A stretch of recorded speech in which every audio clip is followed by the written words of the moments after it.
So there are top 5 things that haven't been changed yet, and you need to know this. This is some advanced level stuff for the game of Warhammer 40K. But today on Rapid Fire Tactics, episode 14, me and a special host is going to come on the show and break down some intricate rules for you to understand. Stay tuned.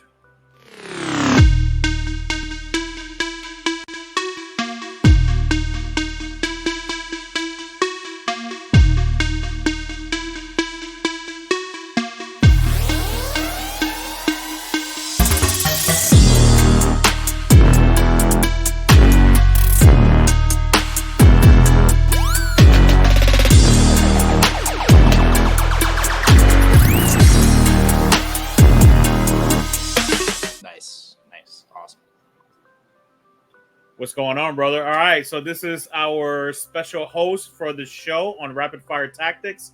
So I've never done this before, but we wanted to bring you something special, specifically Nick, all right, the Lord of Chaos, and we're going to talk about the 5 things that haven't been changed yet, but that you need to know. So what's going on, Nick? Tell the people what's up. How you doing, Liz? Thanks for having me on the show, man. Of course, as always, brother. Great to see you. So what do you want to start off with, brother? So this is your show today. You're bringing some wonderful information for the people. Go ahead and break it down. Toss it up, man. Put out there whatever you got to put out there. Yeah, man. So we're getting ready for the Onslaught Tampa Open right now. The OTO is on Friday. And yeah, the first 8-man teams in Florida, I think. So it is. We're getting super hyped up for that. Yep. And I'm happy that I can bring it to the state, man, which is really nice, brother. Really nice. Yeah, heck yeah. So yeah, topic for the show, we got top 5 rules that haven't been changed yet. This is going to be fairly crunchy, fairly technical. These are this is almost looking at this from kind of like maybe a game designer standpoint. Definitely a tournament goer, tournament player standpoint as well. So something you these are 5 things you're going to want to be aware of as you attend events, go to conventions, and proceed into the future and make plans for the next year and so on. Absolutely, and just be better at, right? Be more knowledgeable about and have better understanding on this. Yeah, no, I love it. Exactly. So the first number 1 on the list is going to be the rule called Agent of Discord. So this is a rule that is now a 12-inch aura.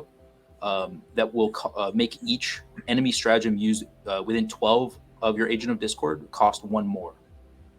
It adds 1 to the cost of any stratagem. This was changed a few months ago. I think it was, back in September? August, September is when that was patched in. September time, yep. And it's been really strong, especially on Bjorn, Space Wolves, things like that, yeah. Yeah, and this used to be called Vect. In the older versions of the game, it existed for a long time, and it would once per game it would target enemy stratagem, the old version, and it would just increase the stratagem for 1 for the rest of the game. So it wasn't immediate, and then it can only happen once. So it was actually fairly weak compared to where it is now. The reason this rule is so impactful, and it's actually in certain matchups or certain situations it can be game warping. Here's the reason why. So it exists on 1 model. It's a 12-inch aura off the base, and then it affects the effect is always in play as long as that model is alive. And then this rule is on models kind of like the Calidus Assassin. It's on Bjorn the Fell-Handed. It's on Cypher and Chaos Space Marines, and then it was also just added to the Ultramarine Uriel Ventress.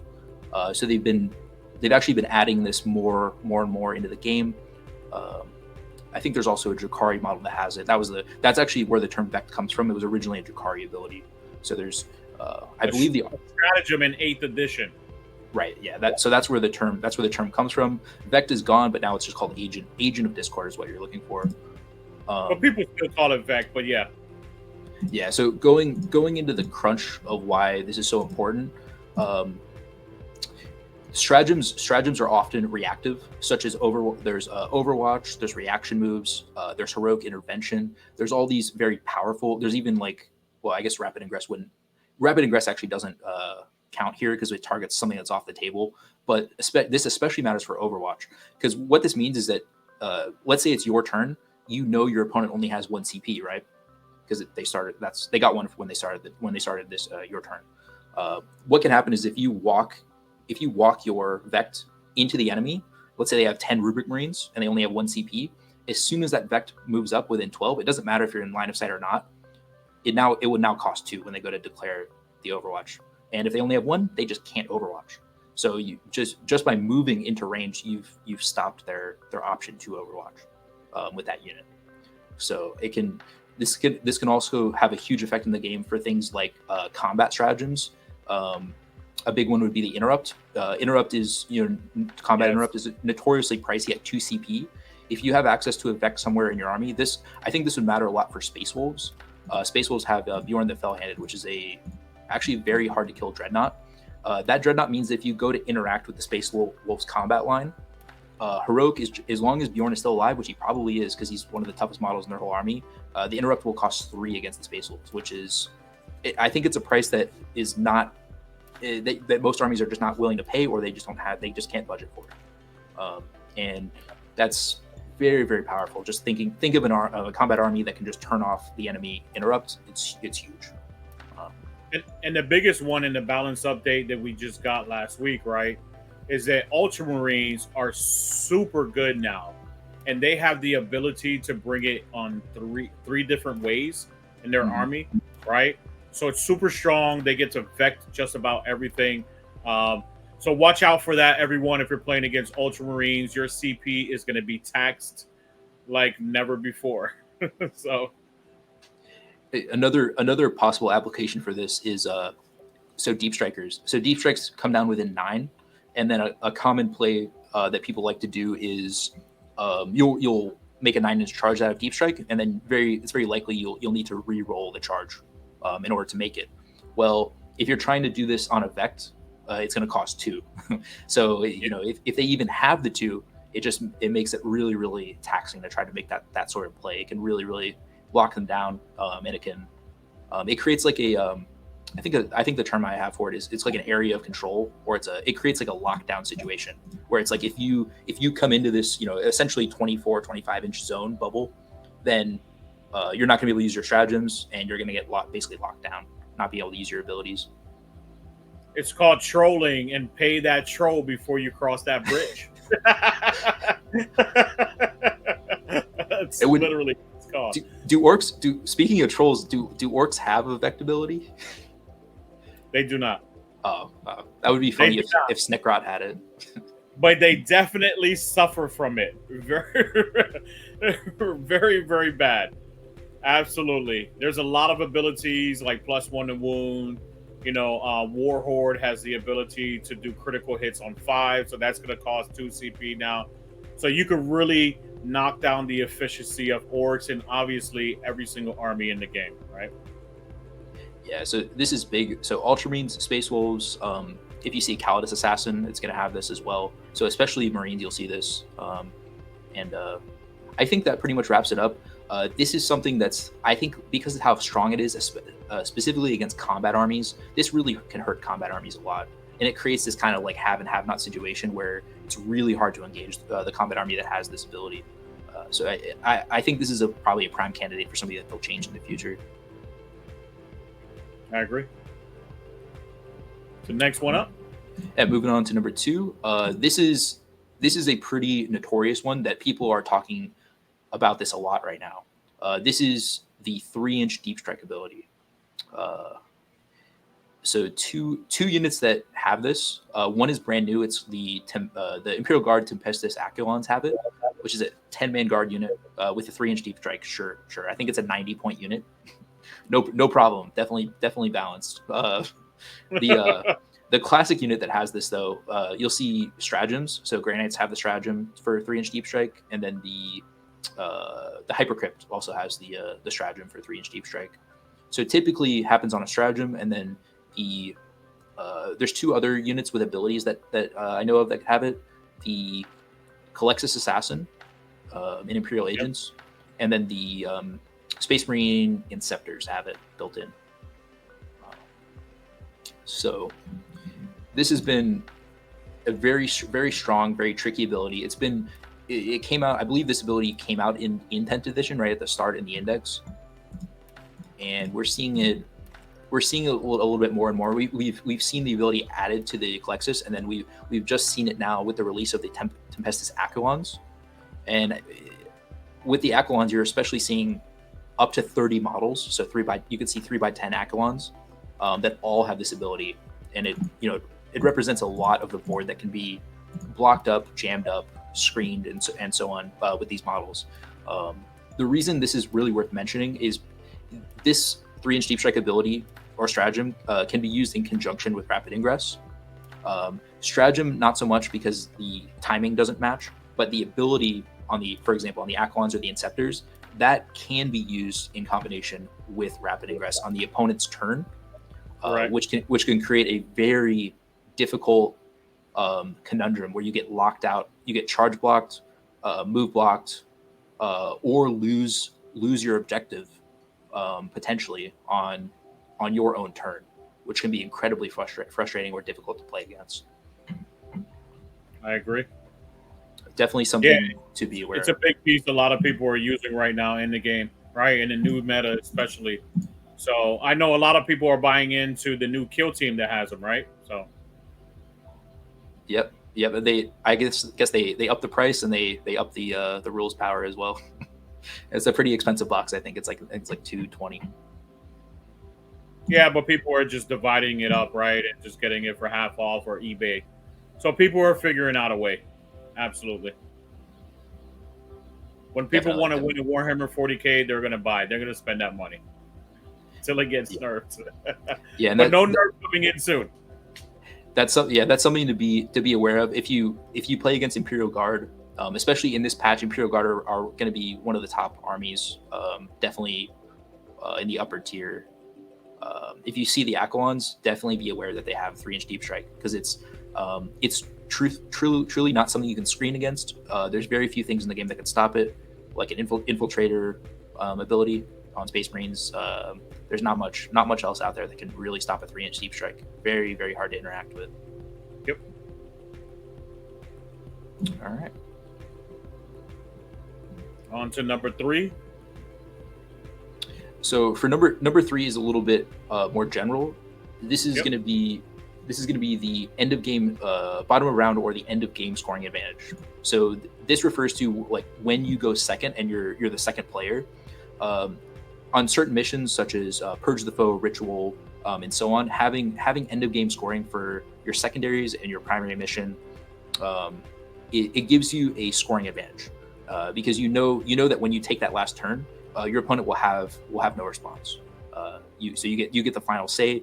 Like, they essentially, they think of it this way: they take their last turn, top of 5, and then that's their final score. They put their points on in the app or on the board, or however you say it, and then you get your turn and you just have to beat them by 1 to win the game, right? So once you know what you have to beat, it actually makes it a lot easier to score the points and end the game in a victory. So it gives you that kind of like information advantage.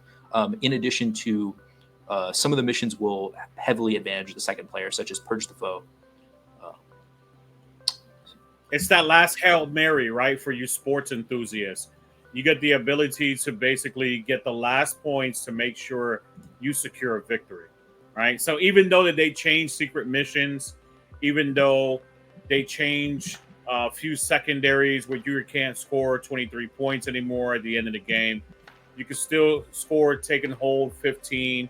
You can still score at in different secondaries, things like that. A lot of primary mission points, a lot of secondary points as well. So there's definitely the ability to swing it back in your favor if you have the bottom of the 5th battle round. Absolutely. And I wanted to touch on the development of how we got to where we are now in 10th edition. So typically in the history of 40K, first player would always take an innate advantage, and then because they would have the first strike or the alpha strike. So whether you're playing Tau, Orcs, White Scars, whatever, all these historical armies, they would always have a big advantage on turn 1, and it was hard to play around or to prevent the advantage of turn 1.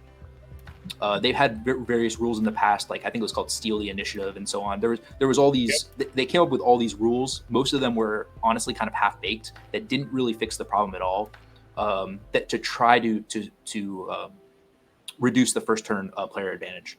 So now the way that they've done it is a lot better game design. It's actually very smart, and we're in a place now, especially in my view of this, especially because of the train formatting, especially with the if you're looking at the UK formats, WTC formats, and the GW formats, they're designed in a way where you have free strategic reserves, free deep strikes, and then the train will essentially allow you to hide your army generally. So the game is designed in a way where you're not going to eat a turn one alpha strike. You should be able to prevent it in most situations. And typically at high level play, you're not getting tabled on top of one or bottom of one. It's very uncommon to see that if you're looking at a high level competitive 40K. What that means is because of the evolving train formats, the granularity of the missions, the improvement of the missions, and the balance, all the balance work that they put into the game throughout 9th and 10th. What that means is that the second player has, at this point, the second player has an innate scoring advantage when you play Warhammer 40K. So it is something to account for, and it's something that I could see them correcting for and moving it back towards the first player as it was in the past. And it works really great for aggressive armies like Orcs, World Eaters, and Tau that have adapted their armies and tactics to account for this as well. So, yep, absolutely. I agree. So on number 4 of one of the rules that haven't changed yet, and they need to know. All right, so four is the tough one. So I'm talking about -1 damage. -1 damage is an ability that was added in 9th edition with, I believe, with Death Guard, and then Orcs, the Orcs Speedwalk got the ability, I think, right after that. So this was an ability that was very common in 9th, and then they stripped it way back in 10th, which surprised me because GW, I believe they know how strong and how warping this ability is, and yet it's still in the game. So some of the stuff that has this, very few things have it. The big things you'll see are Space Marines Deathwing Knights have it, the Elite Terminators. Bolgrins with the shields and Imperial Guard have this. And then a couple of vehicles have it as well, such as the Redemptor Dreadnought and the Stormraven gunship. Those are the primary things I can think of. So it's very, very sparse throughout 40K. You don't see it a lot. You see more half damage on, for example, the Avatar or on a Catan or something like that. That's more common. The -1 damage, what it effectively accomplishes is it makes you very, very tanky against infantry, because generally infantry are going to be 2 damage when you have elite infantry, right? So you're cutting any infantry that interact. So in the case of, let's say in the case of Bolgrins or Deathwing Knights, any infantry that try to interact with you, such as Power Fist, Power Weapons, whatever, 8-bound, Space Wolves, doesn't matter. The -1 damage, it cannot be stopped. It absolutely applies all the time. And the only thing that gets around it is the ignore mods rule. So this is getting in a little bit of a meta discussion, but very, very few things have the ignore mods rule, and also very, very few things have the -1 damage. So this is a weird haves and haves not situation. I think it's ultimately poor game design to have infantry that are so tanky,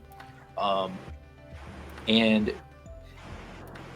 because the reason this gets problematic is the Bolgrin have stacking defensive abilities. So the Bolgrin have a Feel No Pain.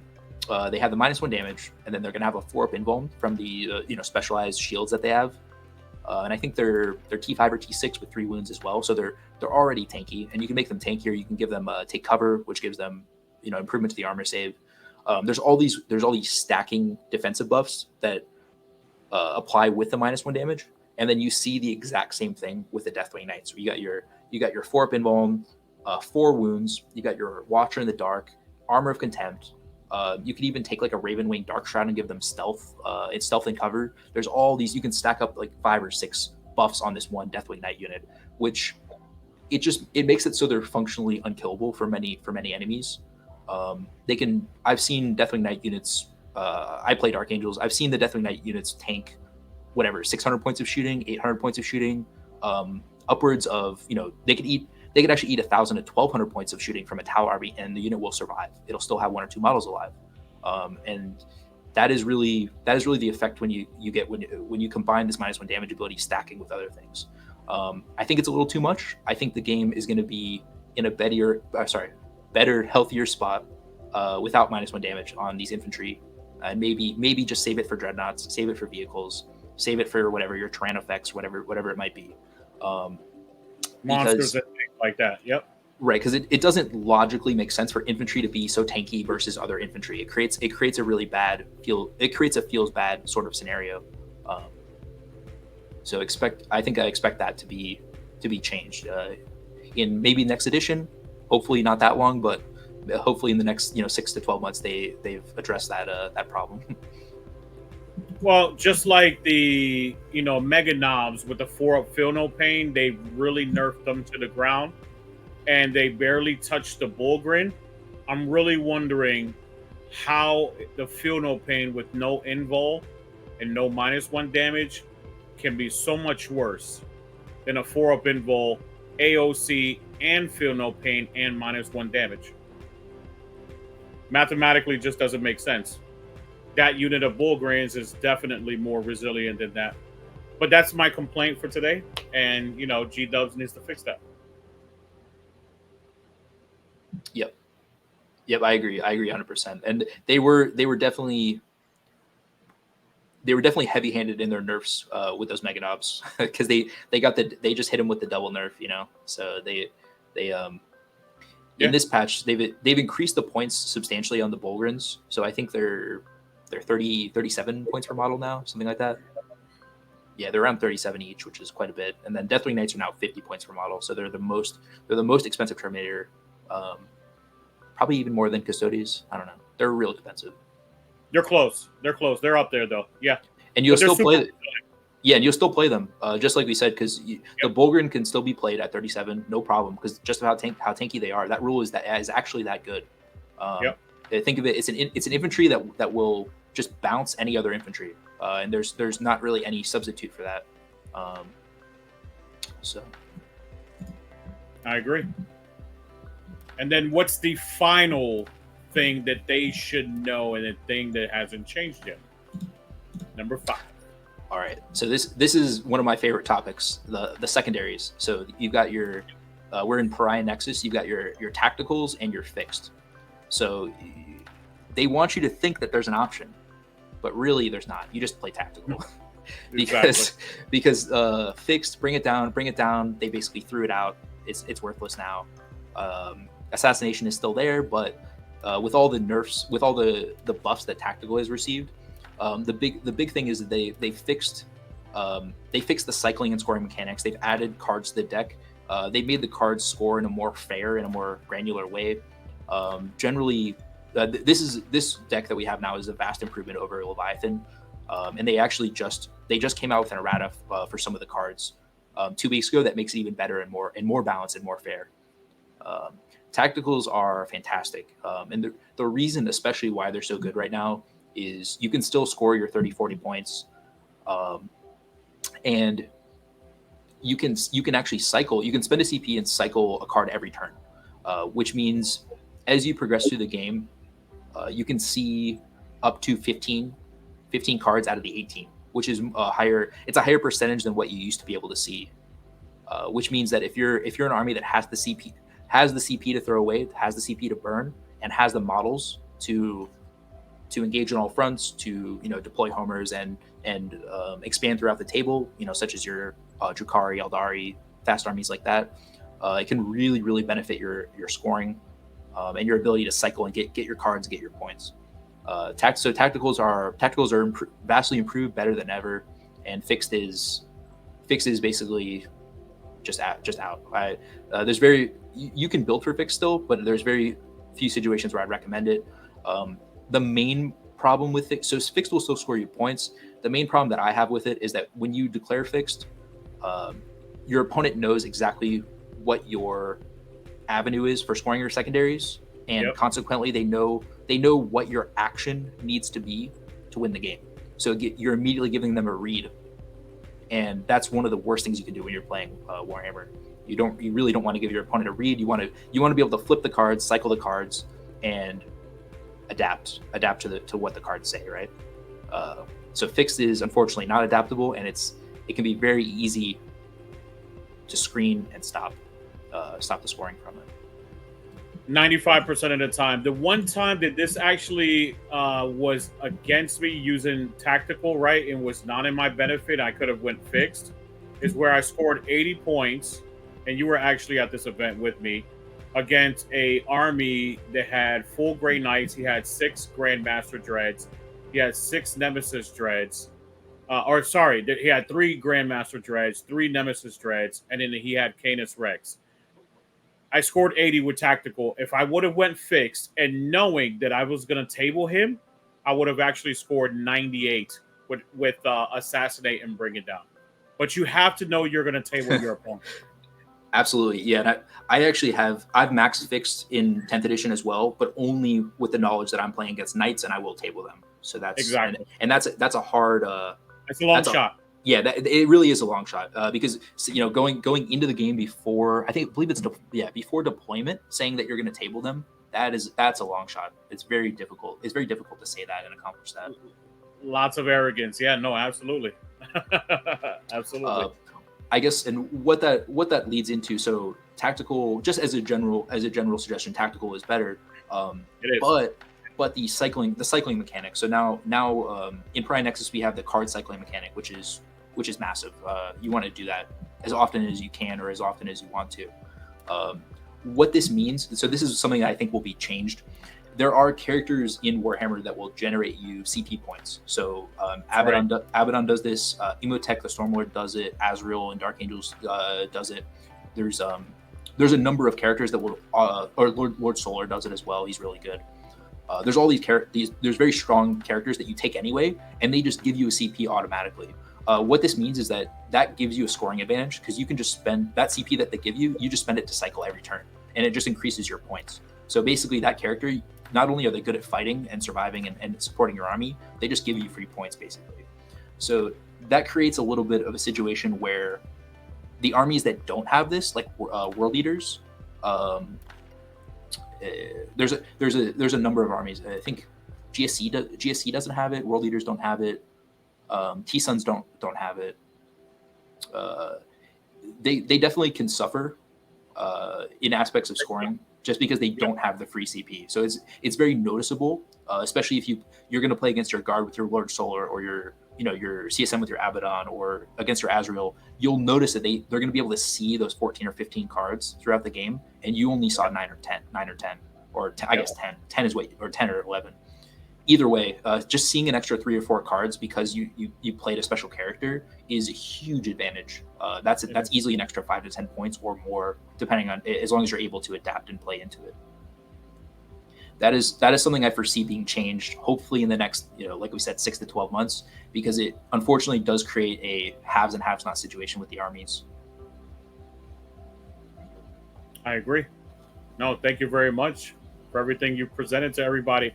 Hopefully everyone enjoyed something special on Rapid Fire Tactics, enjoyed our host who wanted to bring you something very special when it comes to the top 5 things that haven't been changed just yet, right? And you need to know this. It'll make you a better gamer. Hopefully I see you in the future. Hopefully Nick sees you in the future as well on the tabletop. And you can use this in retrospect or against us, right? So thank you very much, Nick. Yeah, man. Thanks for joining us, guys. It's been an awesome time. Rapid Fire Tactics. All right, everyone. Take care. Have a good one.